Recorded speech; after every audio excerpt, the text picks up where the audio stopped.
Guys, today I am going to walk you through the steps of how to tune a Gen 3 PCM. So an 0411, a P59, kind of the same thing. I guess a couple of little different things in them, but essentially the same process goes for them. The only thing that's going to be different is the operating systems. Some of them are flex fuel. Some of them have a dual VE table. One has like a primary and a secondary. It's not really a big deal, but it's worth mentioning here. I'm going to start off with idle. I'm going to move over to the airflow table. So we're going to dial in fueling. We're going to dial in the spark table and the transmission. And I'm going to show you about torque management and a couple of system settings. I'm not. This isn't a video how to show you how to like delete your emissions or anything like that. This is strictly a video of how to get your say cammed tuned, setup going here. If you have like a truck Norris cam, a Chopacabra, something along the lines of that, even like a truck, a Silverado, even if you have a Camaro or a Corvette, anything Gen 3 PCM related is going to be related to this video here. Manual or automatic, it kind of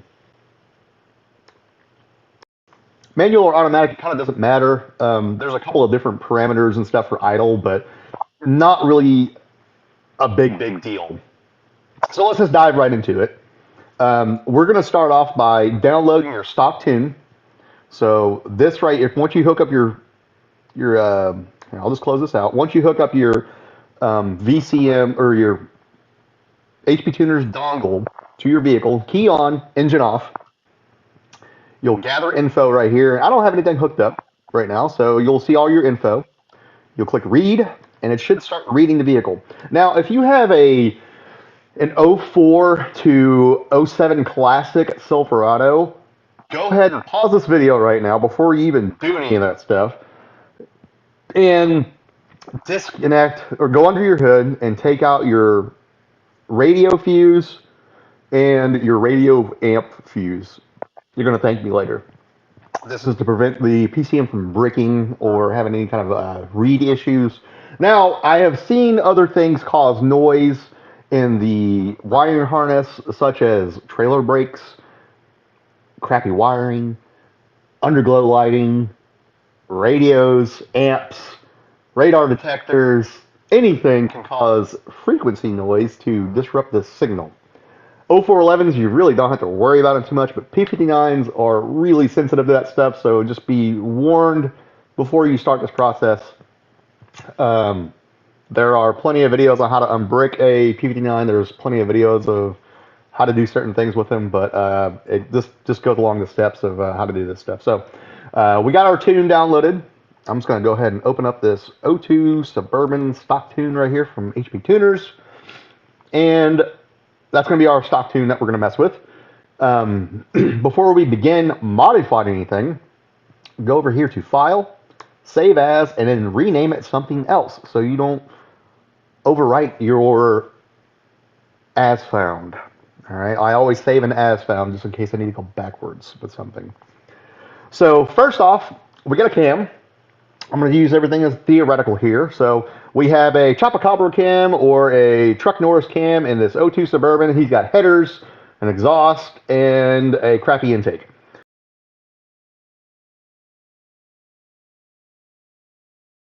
So we need to work on the idle portion of it. We need to get it to idle, and then we can start the vehicle. So come over here to base set idle point, or your target idle speed right here, base set point. Select the whole table right here, so just click right there. Add 250 RPM to it. Boom. Done. And if you notice right here, it's just coolant temperature, and then if it's in gear, it's in park or neutral. So your warm idle is going to be around 800. Not a big deal. You can mess with this later. You can lower it. Those two particular cams, I have usually end up around 800 RPM, but I've had some of them go 750 or so. It just kind of depends on your stall converter, your gearing, your tire size, et cetera, et cetera, et cetera. But 800 is a good starting point for those. Go ahead and X out of that. Go to airflow right here under the idle table. Idle airflow, base running airflow.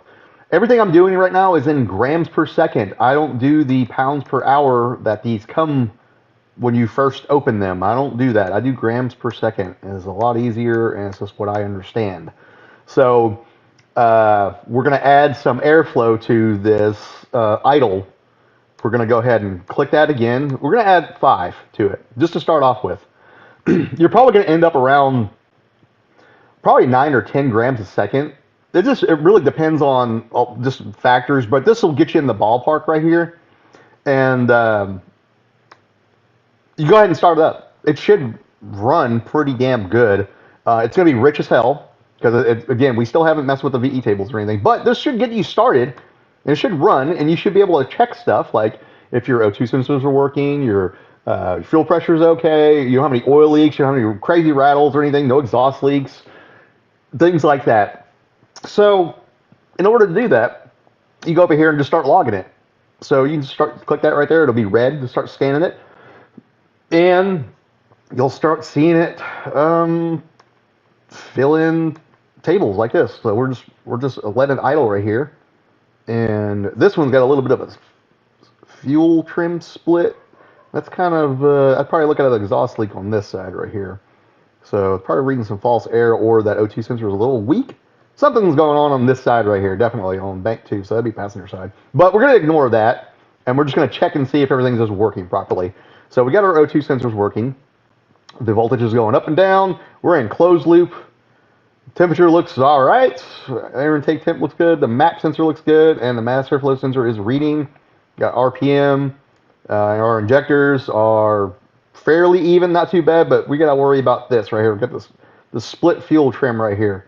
So this right here is bad. Again, I'd probably look at plugs, wires, exhaust leaks, an intake leak on this side. Something going on this side, definitely. So that'll be for another video, but that's going to be a diagnostics video. So. But to see how much grams per second you need for idle, we're going to be paying attention to this whole section right here. So this one right here is pulling 2 grams per second, and it's wanting to go to about 7 grams a second at idle. So we're going to go find this around 212, 210 degrees coolant temp on your base idle airflow, and just take it down about just walk in, just kind of creep up on it, take about take a 1.5 out right there. I'd try that first. I wouldn't go overshooting it or go to the exact number that it's doing. And then again, rinse and repeat, just start it up and log it again, see what you're doing, and then go from there. But once you start messing with your fueling too, it's gonna adjust a little bit. So we're gonna just kind of just make sure it's actually kind of in the ballpark for now. We're gonna leave that alone right there. So with idle, I want to go ahead and pause this right here, so we don't get way ahead of ourselves here. Another thing to look at with idle, if it's not starting up immediately, you can either add a little airflow right here again, or you can go over here to the startup airflow initial and just add 1 gram a second to it. And then you can probably take that away. It might flare up on you when you start, but at least it'll start. I've had to mess with this a couple of times, but it's kind of rare for me to actually add one right here. Most of the time, I'm just adding it to the base running airflow and just adjusting that. Idle come into stop signs and stuff. That'll be after you dial in your fueling and stuff. You kind of want to make sure your fueling and your spark is pretty good before you start messing with throttle cracker and throttle follower. But I'm going to go ahead and touch base on it right now, just because I'm already on this tab right here and we're in that mindset of idle. So say you got your fueling and stuff dialed in on both your mass airflow sensor and your VE table, and it's dying, come into a stop sign. You're going to want to mess with your throttle cracker table. This one right here is pretty high. So how do you adjust this throttle cracker table, and what determines what you need to adjust? Well, if you look right here, we're driving down the road here, just 30 miles an hour, just chugging along, just reading stuff right here. You can see this idle cracker is adding grams a second right here. Cool, it's working. Awesome. Now, How do you determine whether it's too much or too little or whatever? Well, you will know. If you're driving on the road and say it is, you let off the throttle and you're going like 30, 40 miles an hour, you let off the throttle and it doesn't start like immediately kind of slowing down, gradually, you probably want to look at your throttle cracker. If it's just driving itself, look at your throttle cracker. Um, Lots of misconceptions with throttle cracker. It only works above this mile an hour right here, okay? And it disables below this mile an hour right here. So this is a good little setup right here. Sometimes you will see these reversed. If you're having issues, again, make sure these are within a good mile an hour range for you. So 2 miles an hour disable and 3 miles an hour enable is actually pretty good. I'd leave that alone. But right here, if it's driving itself, I would immediately cut this in half. So just 0.5 times it, and it'll cut it in half. You can do this whole table right here too. Just cut it in half. It'll get you in a pretty good ballpark range right there, and you can adjust it from here. I usually don't try to go above like 2 grams a second with throttle cracker stuff. You kind of don't need it. But coming to a stop sign, if you'll notice, you're probably, decelling, and you're probably going to end up around right here. Just add a little bit right here, and it'll usually solve that problem. Just take baby steps. So just do it in percentage form. So if you don't know anything about decimals and percentages, I'm going to teach you a real quick crash course on it. 1.1 is 10%, 1.2 is 20, 1.3 is 30, etc., etc., etc., etc., etc., etc., etc. Okay, you get it? Good. That's how you add percentages of airflow. Going backwards, 0.98765 That's all percentages. So taking out 20% would be 0.8. Okay, so that's the layman's ADHD easiest way to explain what percentages are in this. So just add a little bit. I'd probably start off with like 10%, just adding 10% to it. You just do like this, times it, and then it don't matter if it's like smooth, like as long as it ain't like jacked up like this or anything, like you get a little spike right there. Don't worry about being too smooth, but you just kind of want it. Why did it do that? Oh yeah. You kind of like this is totally fine. You're not going to feel any of this, but like that big spike, you feel that spike. So go ahead and just add 10% right there, or subtract it, however you want to do it. Another issue too with idling is I'm going through a parking lot and I'm going really slow, like 5 miles an hour, and it shifts a second and it'll die. Okay, well add a little airflow to your throttle follower here. Most of the time it's down here below 3.5%. It's never here, but sometimes you do need to add stuff. So again, do this in percentages. I'd probably add about 30% right here to start off with. And then I would do this in about 10%-ish. You're gonna have to play with it. Another thing too is decay in gear. The lower the number, the slower it comes down. The higher the number, the faster it comes down. So you can take out some here. So I'd probably do like 20% here, and then go from there and see if it's still trying to die on you. Most of the time, this will actually fix it. And the messing with your throttle follower airflow will fix it too. Just adding, like 30% to it. You're literally gonna have to play with it and go find an empty parking lot and do some scenarios with it and stuff. Not every setup's gonna be the same. This is not like a cookie cutter setup, but kind of is on the fueling and stuff. But like idle and stuff, you're really gonna have to mess with it. Idle is probably the biggest thing with cammed vehicles, especially with a stock converter in it too. So you're fighting that. You don't have really much of a window to play with. That's pretty much how to do it. Another thing too on idle is your idle adaptive spark control. On Gen 3 stuff, it doesn't primarily use the spark control. It uses a lot of IAC, but it uses the spark. So it's like 50-50. Unlike the Gen 4 stuff, it uses primarily the spark to idle it. It uses airflow too, but it uses the spark quite a bit. It uses it faster, if that makes sense.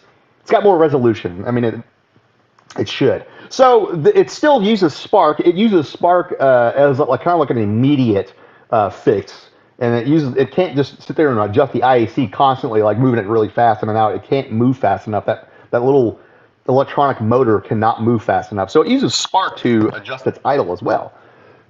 So you come over here, you go to your underspeed tab, and you make sure you got some spark here. So this is all negative numbers right here. That is RPM error. Okay, so if it's 300 RPM below its target RPM, it's going to add 8 degrees of timing. If it's 50 RPM below its target RPM, it's going to add 12. This is actually okay right here from the factory. You can adjust this if you want it a little bit more aggressive. You can do like a 25 right here and a 5, and then just grab this whole table and interpolate it over. And then it'll kind of gradually go over like this instead of having that hump right here. It'll just gradually go up to that 25, so it'll catch itself and not die, or attempt to not die. Another one too is come over here to your spark table under idle spark advanced, so drive it in park. And then you can go ahead and just, I'd probably put these at like 20 just to start off with. And you can lower them accordingly too. You can just drive it around, you know, see what it likes. If you think it's a little bit too much timing, just knock it down a little bit. Just grab that table again, just knock it down, you know, put it at 18, you know, just do it like that. I wouldn't go below 18. But again, with a cammed vehicle, it's going to idle right around this area right here. So it's kind of in between the 18 and the, you know, the 13 and 10. So this is a little low right here for a cammed vehicle. But for a stock vehicle, it's gonna idle around here, and that's perfectly fine. But you need to add a little timing around here. Same thing in the park and the drive table. You need to match them. That'll do it with idle. If you have other idle issues, you really need to check your fueling and stuff. Like your VE table and your MAF table, make sure it's not overly rich or overly lean. That can really cause idle issues. But again, just to start it, you really just need to mess with the RPM and the airflow right here. Just add a little bit to it, and it should start decent for you. And then you need to adjust your fueling, and then come back to your idle table, and then kind of fine tune your idle, you know, with the throttle follower and throttle cracker stuff. And then, you know, if you need to adjust your idle airflow, go ahead and do that too. But you need to do that after you dial in your fueling, just because you're not fighting that too. Just, you know, again, one step at a time with it, and you should be able to knock it out pretty good.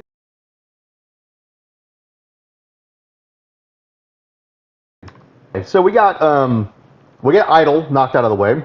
I explained to you how to do all the idle stuff, what steps to do. We're going to start dialing this thing in now. So in order to dial this fueling in properly, we need the O2 sensors reading correctly.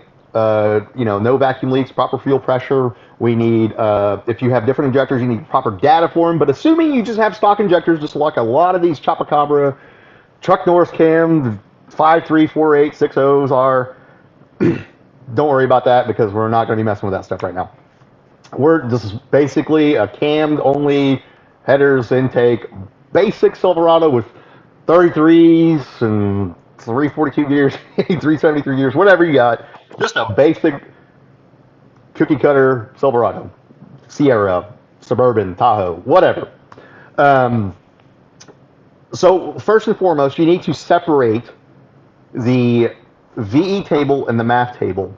We need to dial these in separately. We can't dial in fueling together like this. Now on a Gen 4 you can use dynamic airflow, but that's for a whole other video. This one, you need to still separate them. So in order to do that, we're going to start off in speed density. This is how I do things. We need to fail the MAF sensor. So one old school way to do it was to just unplug the mass airflow sensor. Well, if you have a 5-pin mass airflow sensor, it has an air intake temp sensor in it. You can't just unplug it, because it will think it's negative 40 degrees on the air intake temps, and it will skew all kinds of stuff. It's not good. Don't do it. Just fail it in the tune, and then it's easy to do. It's not hard. If you can follow along here, you can definitely tune your vehicle. So come over here to dynamic airflow under your airflow tab, and then high RPM disable right here.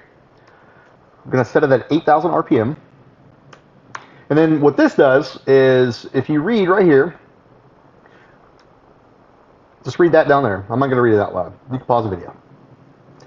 And then, so we're disabling the math. It's never going to reach 8,000 RPM on dynamic airflow. So we're going to use the VE table.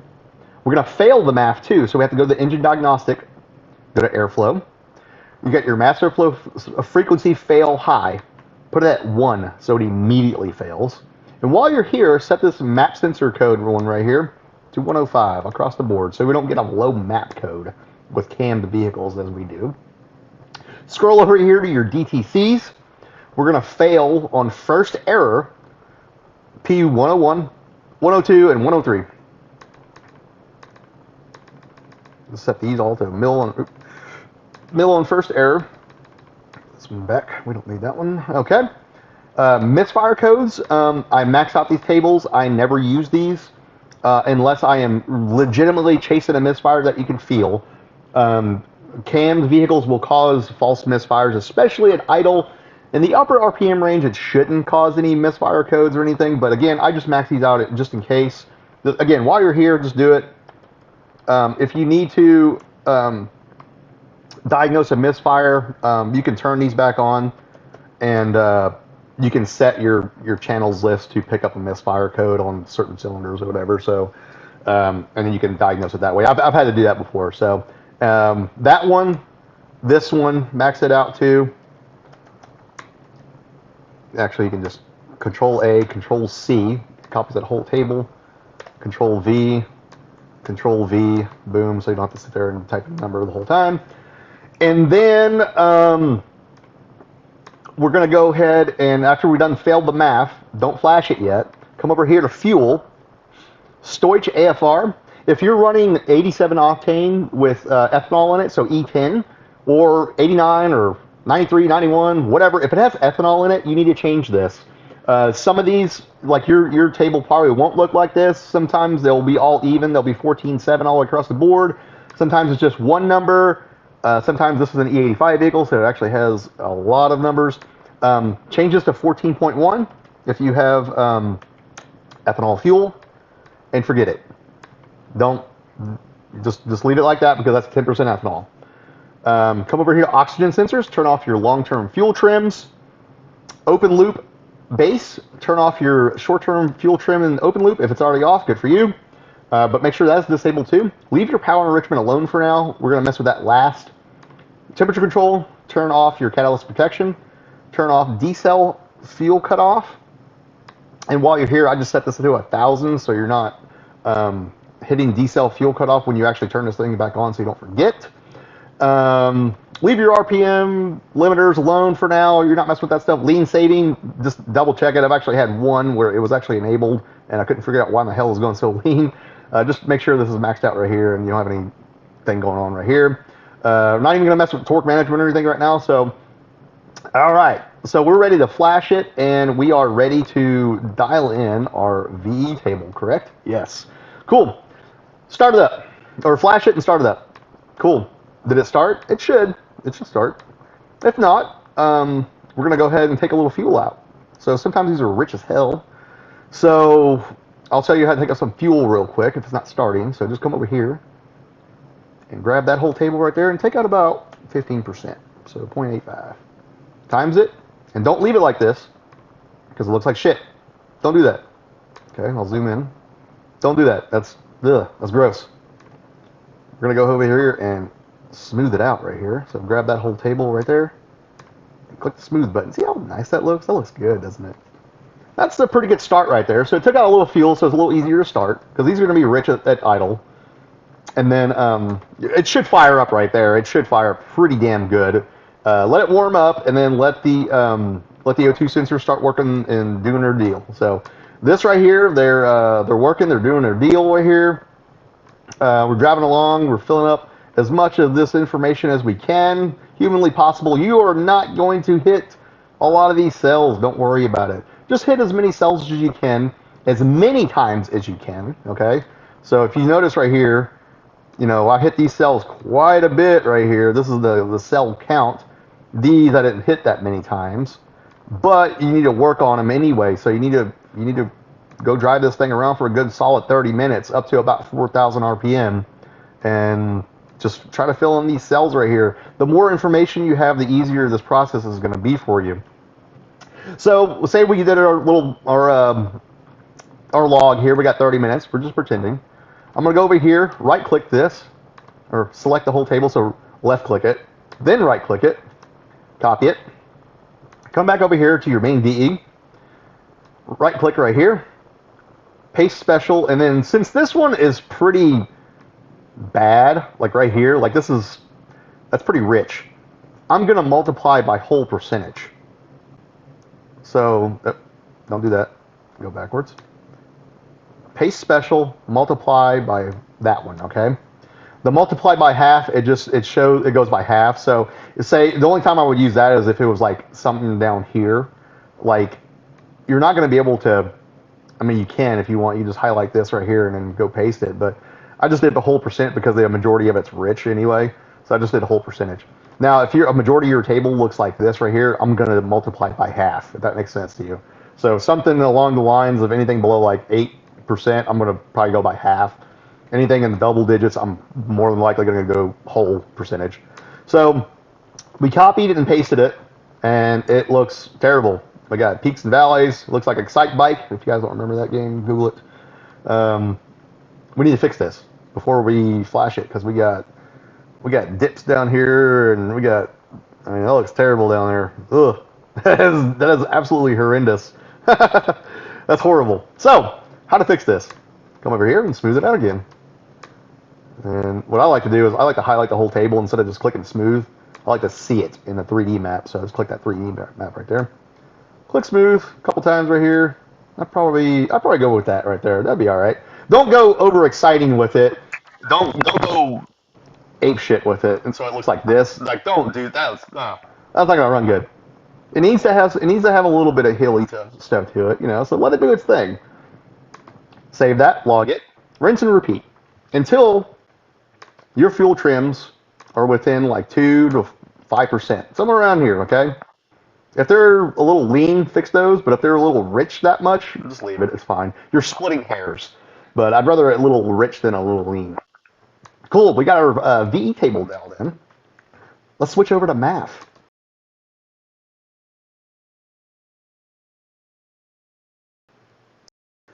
All right, so we're going to be dialing in our math now, and then so in order to do that, we need to enable it again. So come over here, back over here to your airflow dynamic airflow table here. Turn this to 100 RPM, so the master flow sensor is on immediately right when the engine starts. Come over here to your engine diagnostic tab. Math frequency fail. I always set these at 14,000 if they're just an all motor setup.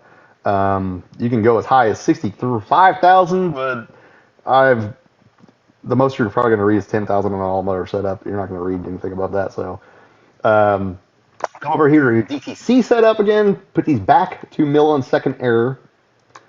Leave your oxygen sensors alone, your temperature control, all that stuff we turned off. Leave it alone for now. It's fine. Save it, flash it, log it. 30 minutes, various RPMs loads again. But this time, instead of filling up a table like this, we have a very linear table like this. Just a one-way thing here, all right? So we went and logged it for 30 minutes, pretend. We are rich as hell up top, and we're kind of a little bit of lean down low, so that's fine. Cool. Copy this whole table again. All right, so I copied it. I'm going to come over here. Paste, multiplied by whole percentage. So, see this little jagged line right here. All right, cool. Got a little bit of jaggedness right there. So we're going to fix that. We're going to find that area. If you notice, right up top it's moving to, and then at the bottom where my pointer is, it's I'm trying to find it. So right there is going to be right here. We're just going to click the smooth button right there. So it still gets rich up top, and then this is all going to be wide open throttle area right here. So we're going to worry about this with a wide band. We're not going to worry about this with our narrow bands because the narrow bands aren't as accurate at wide open throttle. If you're using narrow bands to dial in your wide open throttle fuel, and you're doing this wrong. Flash it, or save it, log it, flash it. Cool. We have that dialed in now. Let's move over to the spark portion of it, and we will cover um, we'll cover the PE and the torque management as well.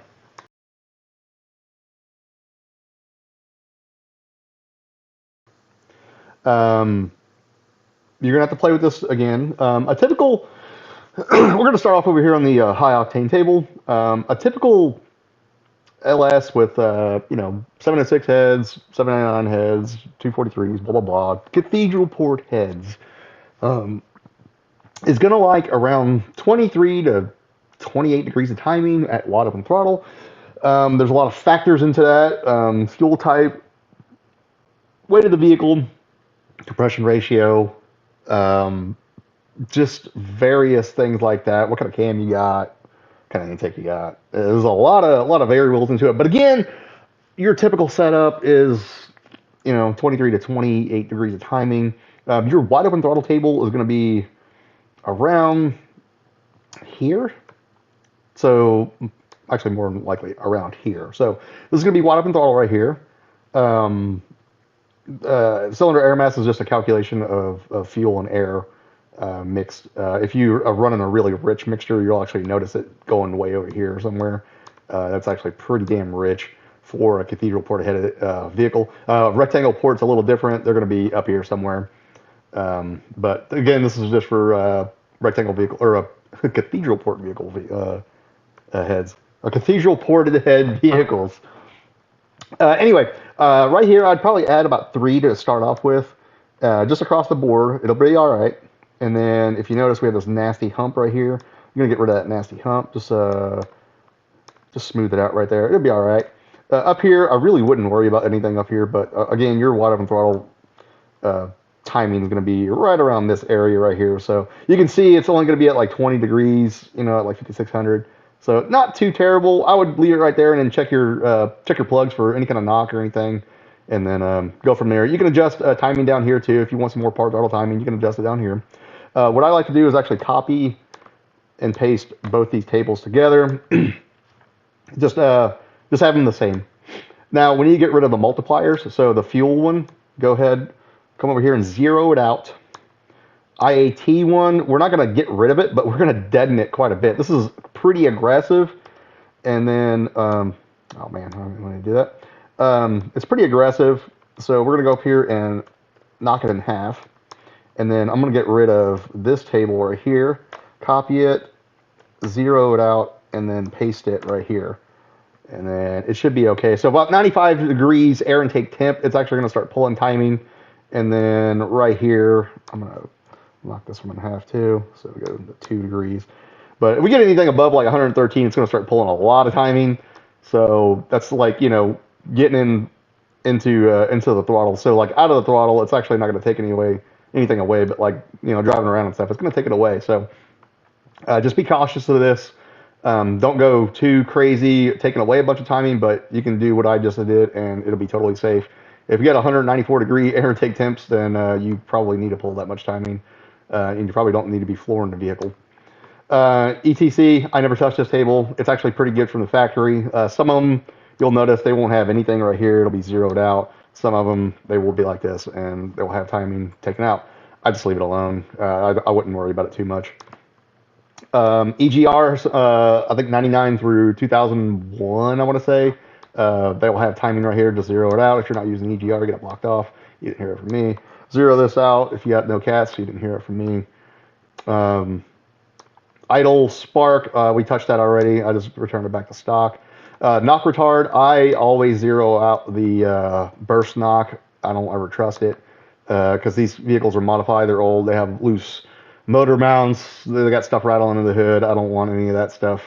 Just burst knocking all of a sudden. On your minimum knock or maximum knock retard in power rich, I zero out the 400 through 1200 and just make it 8s all the way across the board. Some of them you will notice this table it'll be at like 15 or so, like this. That's a lot of timing pulling out. So 8's pretty aggressive, and I'd leave that alone. Knock sensors, I never mess with any of this stuff, any of the levels or anything. Dwell, that's going to be for what type of coils you have, and that does it for spark.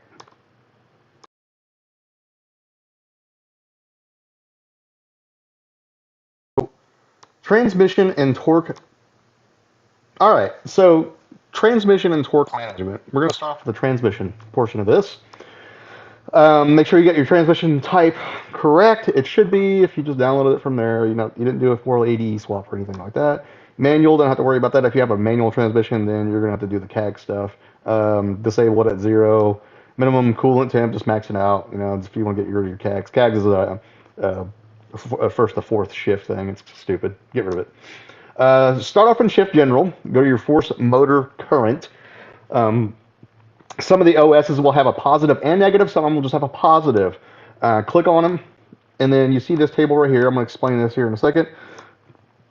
Copy it, paste it right here. If it's already at like 98 or like not a number, that's 1, 2, 4, 5, then leave it alone. But if it's 1, 2, 4, 5, you need to change it.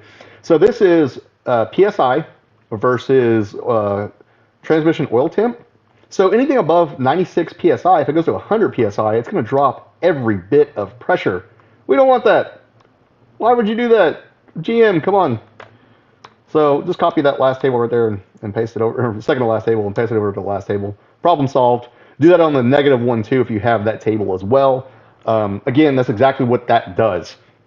Now, these from the factory are set at maximum 90 PSI. I never usually go above these right here. I really don't. I've tuned a lot of these vehicles, and I never have to go above 90. But again, for a good rule of thumb, it's actually good to do this right here. Don't just do it, just in case something does happen. You don't want it dropping pressure at wide open throttle on you, and this just burns up the transmission. So shift scheduling. Let's explain this a little bit.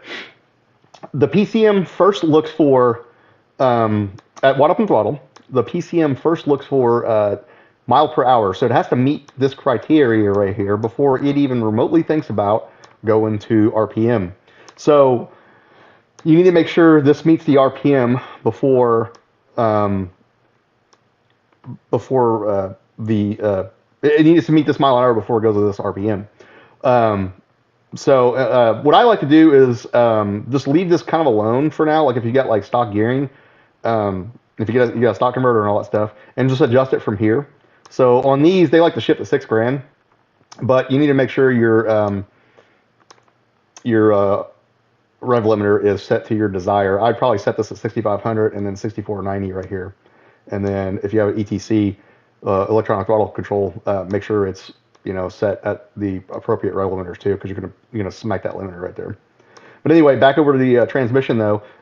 I'd probably set these at 6. Most of those cams, they love to ship at $6,000. These bottom ends now, I don't care if you got a quote unquote 120,000 mile 5.3 from such and such on Facebook Marketplace. That doesn't exist anymore. All these have like 200,000+ miles on them, and they're ready to blow up at any time.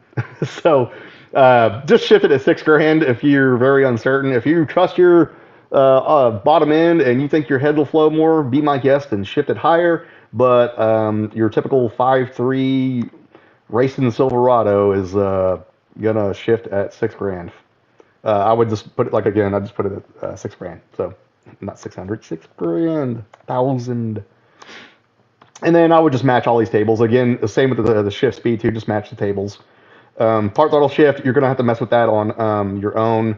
Whatever your heart's desire is. If you think it's shifting a little too early, you can probably add like 2-3 miles an hour right here. I would leave the wide open throttle stuff alone though. I wouldn't even remotely touch this unless you have a converter and all that stuff, and you would probably need to touch all this. But for the most part, these are actually pretty decent. Now, if you have a 6L80E, like a Gen 4, your biggest gain with a stock tune is going to be a transmission tune. With Gen 4 stuff, you don't really, or I'm sorry, Gen 3 stuff, you don't have to really worry about it. Shift pressures. I said I never touched any of this. I go to upshift though when I touch it. For the most part, I will, at 400 pound-feet, I will put these at 90. And then down here, I will add like 10% to start with and go from there. That's exactly what I do. Now, if you don't want to do that, you can always come over here and copy your performance table, which is factory. That's your tow haul button, and just paste it over here. And it'll give you a nice firm shift. It's not going to hurt anything either. Shift timing. Oh, actually, shift modifiers, I don't touch any of that stuff usually. Shift timing, set them at 0. You want it shifting as quick as possible. It's not going to hurt anything. It's not gonna do anything. That's just for a. It does this so people don't complain about it shifting too fast. They don't want to feel transmissions. You know, people complaining about shit. That's what this is for. Zero it out. We got race trucks now, dude. So torque converter, moving on over. Disables shift lock. That is, it lets the converter stay locked up during shifts. Well, we're not going to have that anyway, but just disable it anyway. You don't want the converter locked up between third and fourth anyway. But I make them only lock up in fourth gear. So I max out the third gear apply and the fourth gear apply. And go from there. I would probably raise this up by 5 miles an hour to start with in fourth. And then do that on the release as well. So it's not sitting there and bucking and jerking around and stuff, trying to lock up, you know, at a really low speed. So you don't want that, especially with a cammed vehicle. It's not going to be a good time. Torque management, turn it off. 0. I don't know, people are going to be like, oh my god, he turned torque management off. Oh, jeez Louise. You know what? I've never had a transmission blow up because of torque management. It's usually because it's burned up to begin with. That's what's wrong with them. That's not going to hurt anything. That's, again, a safety measure. Don't worry about it. It's a 4L60E. It's going to blow up anyway. Don't worry about it. I'm kidding. It's not going to blow up. I do this to every single one of them, and it's not going to hurt anything. It's never hurt anything. Even the abuse mode and stuff on this torque management table, which we're jumping into that right now. Just max these out right here. So like 640. Max this one out. Just pick a number. It doesn't matter. So 88888. 88888. Do all those right there. Come over to this one right here. You can max this one out too. Some people just like to do a percentage of it. I just max them out because I don't want torque management pulling anything. I'll come over here, do that one at 100%, so torque management's not doing anything. I leave the traction control and stuff alone. These trucks don't even have traction control. But if you do think you're running into issues, it's actually, you can probably knock this down a little bit. Abuse mode, don't forget this one right here. Max that one out, 8,000 RPM. Come over to your system tab. Sometimes the brake torque management will be selected right here. Make sure you don't forget this one right here. Sometimes it will be a 1. Turn it into a 0. We want 0 torque management. We want to go as fast as possible. And then your speedometer, you know, 255 it. That's easy. And then here's your calibration for your tires and all that stuff. But that's what the wizard is for. Anyway, that is going to do it for this one, guys. I hope you learned something. If you guys have any questions, comments, concerns, issues, let me know down below. Tell me what you want to know. Tell me what you want to see, what you need to know. If you have any trouble or anything, shoot me an email. strongspeedworks@hotmail.com. I am more than glad to look at something for free. I'm not going to like tune it for free, but I will look at something for free and try to give you advice as best as I can when I do have time. So you can't get mad at me, you know, when I don't have time to do this. So again, thank you guys for watching. I hope you enjoyed it. Like, subscribe, do all that YouTuber stuff, and I'll catch you guys on the next one.